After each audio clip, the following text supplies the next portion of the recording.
Thank you very much, Daniel. I'd like to thank you for coming to the 2014 Wildfire Awareness Week press conference here at Millerton Lake State Park. The first thing I'd like to do is acknowledge some of the folks we have with us today.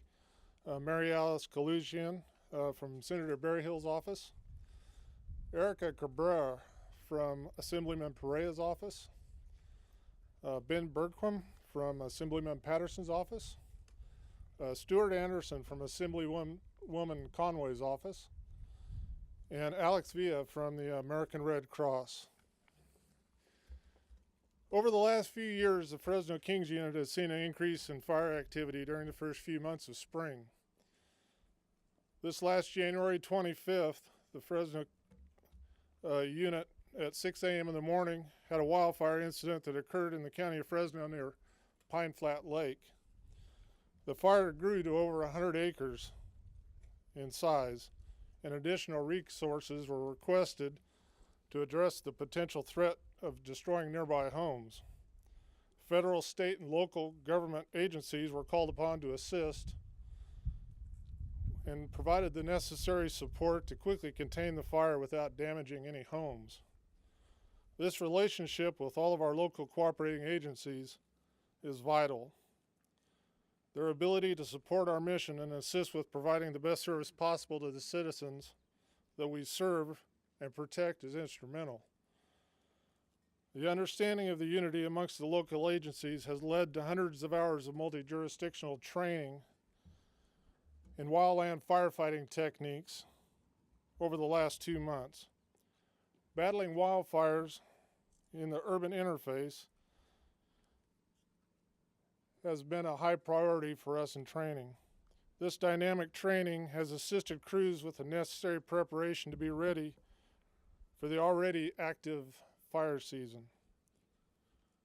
Over the last 36 hours, another storm has come and gone, leaving little rainfall here in Fresno County.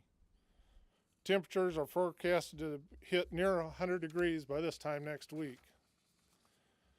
With the dry conditions faced not only here but throughout the state, we will need the support and cooperation of homeowners to ensure that everyone is safer this summer. We have been diligently seeking the cooperation of the public in the preparation of defensible space around their homes throughout this unit. But in the event of a wildfire incident, people have to have a plan. The plan and preparation is not just for homeowners in the foothills, but for everyone in Fresno County. Last summer, several destructive fires pushed by the wind threatened dozens of homes in central Fresno County, forcing evacuations and remained out of control for hours.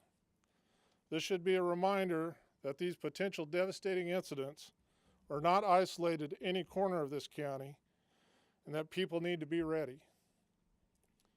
People need to have a plan, and the time for that is now. Devastating incidents impact people throughout Fresno County almost every day. If you or someone you know needs help in identifying a plan, please do not hesitate to contact us or visit any one of the local CAL fire stations or Fresno County fire stations.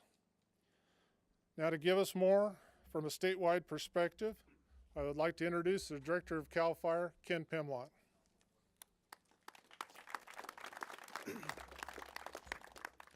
Thank you, Mark, and good morning. Chief Johnson really hit the key points which we're going to reiterate, all of us here today. The same message is statewide.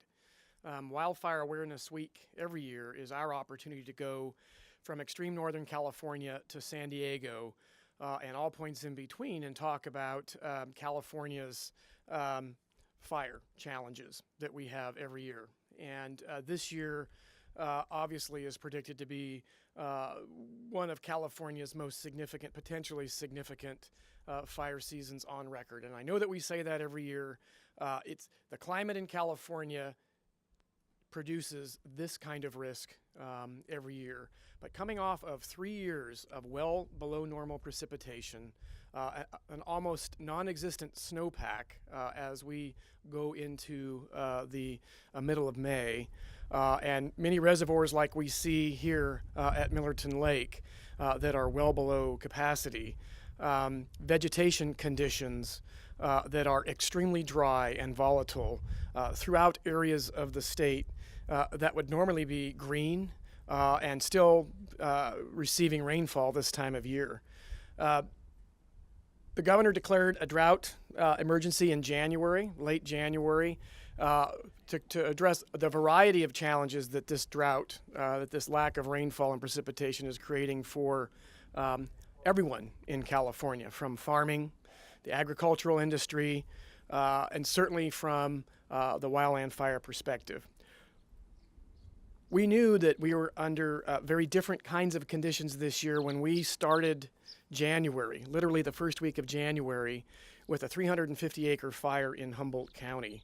A time of year in an area of the state which is really one of the more receives the most rainfall of any place in the country. When we're seeing that kind of fire activity in those places in California, that is what indicates that the entire state is in a condition that's ready to go. So the administration, the governor, the legislature leaned very far forward, supporting what we needed to do at CAL FIRE to provide the resources necessary to combat this threat. We started hiring seasonal firefighters in extreme Northern California in January, where we staffed a number of fire engines throughout the North State where we would normally not do that. In Southern California, we never left fire season since the spring of last year, of 2013. We have been in a continuous fire season.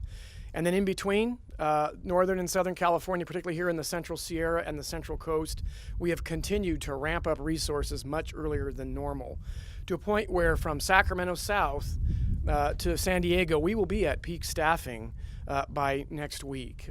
That in some cases is 2 to 3 months earlier than normal. We're bringing our aviation resources on much earlier. We are bringing additional staffing in many areas of the state to combat the threat. So we're doing, not only CAL FIRE, but all of the agencies and cooperators that you see behind me, we're doing what we need to do to be prepared to meet this threat. The key message, though, is statewide, we need the public to do their part. That defensible space, all of those things that you need to do to protect your home against a wildfire. We are encouraging everybody to go to the website, Ready for Wildfire. At that website, you can see several key messages and initiatives to walk you through what to do to prepare.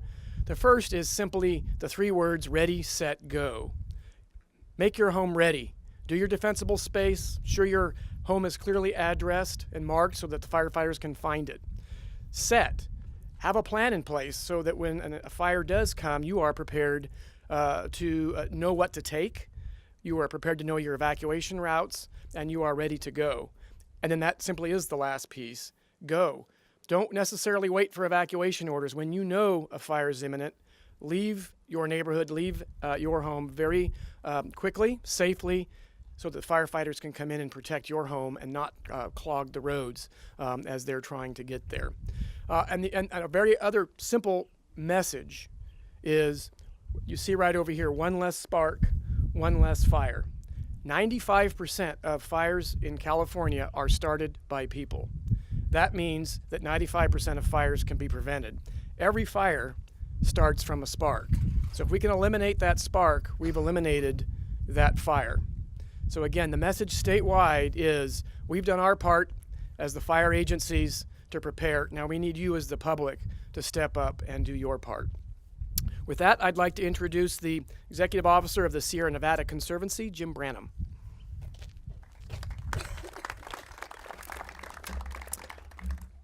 Good morning. Thank you, Chief Pimlott, and I'm happy to be here. The Sierra Nevada Conservancy is a state agency that does work up and down the Sierra Nevada range. We have about a quarter of the state of California in our boundaries. We have a mission that is really about promoting environmental and economic well-being in a complementary fashion.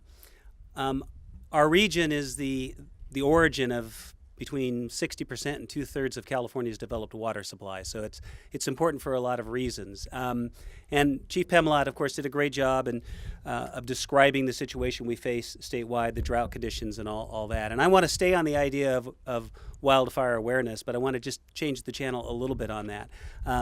Being aware and being prepared is critical, and the folks you see behind me here do an incredible job from a suppression standpoint and putting themselves in harm's way, and you know, we need to do that. But the cold hard reality is we've got conditions in much of the Sierra Nevada that make their job extremely difficult. You all are aware, of course, of the Rim Fire last year, the largest fire in the recorded history of the Sierra Nevada. Burnt 250,000 acres, 40% of it at high intensity, which means there's no living vegetation. It was a mega fire in every sense of the word. And when conditions line up like that, there's very little that even the best firefighting forces in the world can do to really combat that without it having those consequences. And the awareness part I want to talk about is we really have conditions that we need to address in these forests, and particularly a lot of the publicly managed forests. For a variety of reasons, we have badly overgrown forest stands that are in need of restoration. The regional forester for the U.S. Forest Service, Randy Moore, has talked about increasing the pace and scale of restoration in the region by 3 to 4 times over what we're doing currently, just to try to get back and get our forest relatively healthy. The other awareness part is that we all kind of understand most of the consequences when structures burn, when firefighters are put in harm's way, the cost associated with this. But things like the Rim Fire, events like the Rim Fire, nobody wins. Whether your interest is in clean water or water quality or clean air or in storing carbon in trees rather than releasing it into the atmosphere, the Rim Fire released greenhouse gas emissions comparable to 2.3 million vehicles for a full year. One fire, 1 year.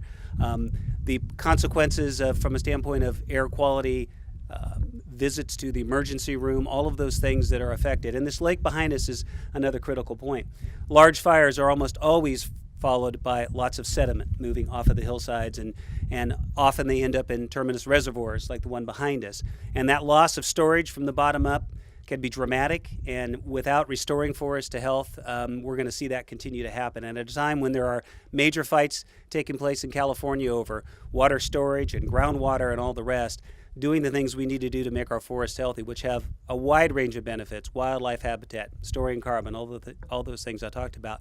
But we shouldn't forget the role it plays in providing California's water. And so I would just simply like to say that in addition to the advice that Chief Pimlott and others have given about folks being extremely careful this year, doing everything we can, we also need to invest. We need to continue to invest in pre-fire activities and fire prevention and in forest restoration, because without it, we may look back at a few years at the Rim Fire as being not that big of a fire, and that could be the unfortunate consequence. With that, I'd like to introduce Chief Shanna Lagarza, who is the Director of Fire and Aviation for the U.S. Forest Service, Region 5.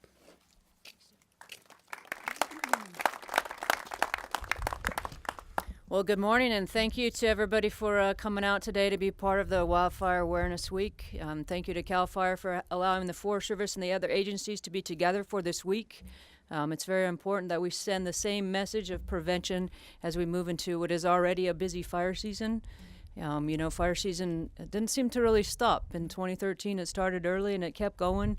We staffed up with resources through the winter months. We had fires in Northern California in January, and we had fires in the LP before Christmas. We were doing a closeout with a team there, and it's a management team. And then we saw more activity in February, and just last week when we were down in Southern California in San Bernardino, we had a fire there. So we've been staffing up. We've brought people on early also, just like CAL FIRE.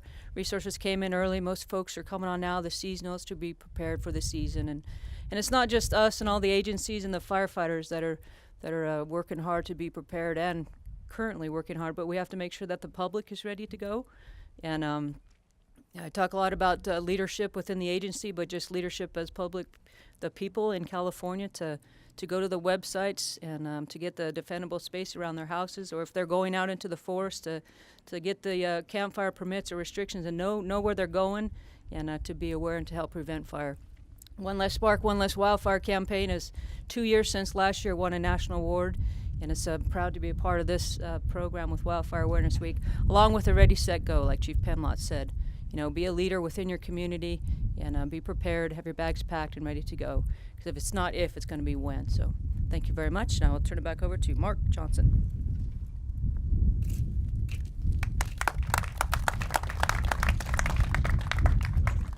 I think we'll take your questions and answers now.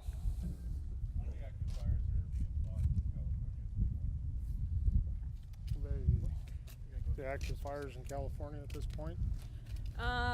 Yesterday, we had 3 different starts off of Interstate 8 on the Cleveland, and we were trying to see if it was somebody with a chain that was starting roadside fires. So we've been doing a pretty aggressive initial attack. Right now, we're up to just under 200 fires for the year, and I think Cal Fire's about 1,200. Yeah, about 1,250. 1,250 on the Cal Fire state side, and about 200 on the Forest Service side. Yeah. Next question. This message, in a sense, is for the residents in the foothills that haven't, got out there and have a defensible space put together. What do you have to say to them at this point? Should they get them now? Yes, there's no better time than right now to get your defensible space built around your house. We do have inspectors on our engines out now inspecting homes, and we will continue that throughout the summer to make sure that folks are complying with the defensible space requirements. Now tell me, if somebody ignores that and there's a fire in their area, does the fire, Cal Fire, do they still go up and fight that fire, or is it to the point where they say, you know what, they're not doing it, so we don't know if we can save this house? You know, we're going to continue to try to defend every home. When people do clearances, it just gives us the opportunity, a better chance of saving that home. And, you know, helps not endanger the lives of our firefighters. We're still going to try to protect every home that's out there.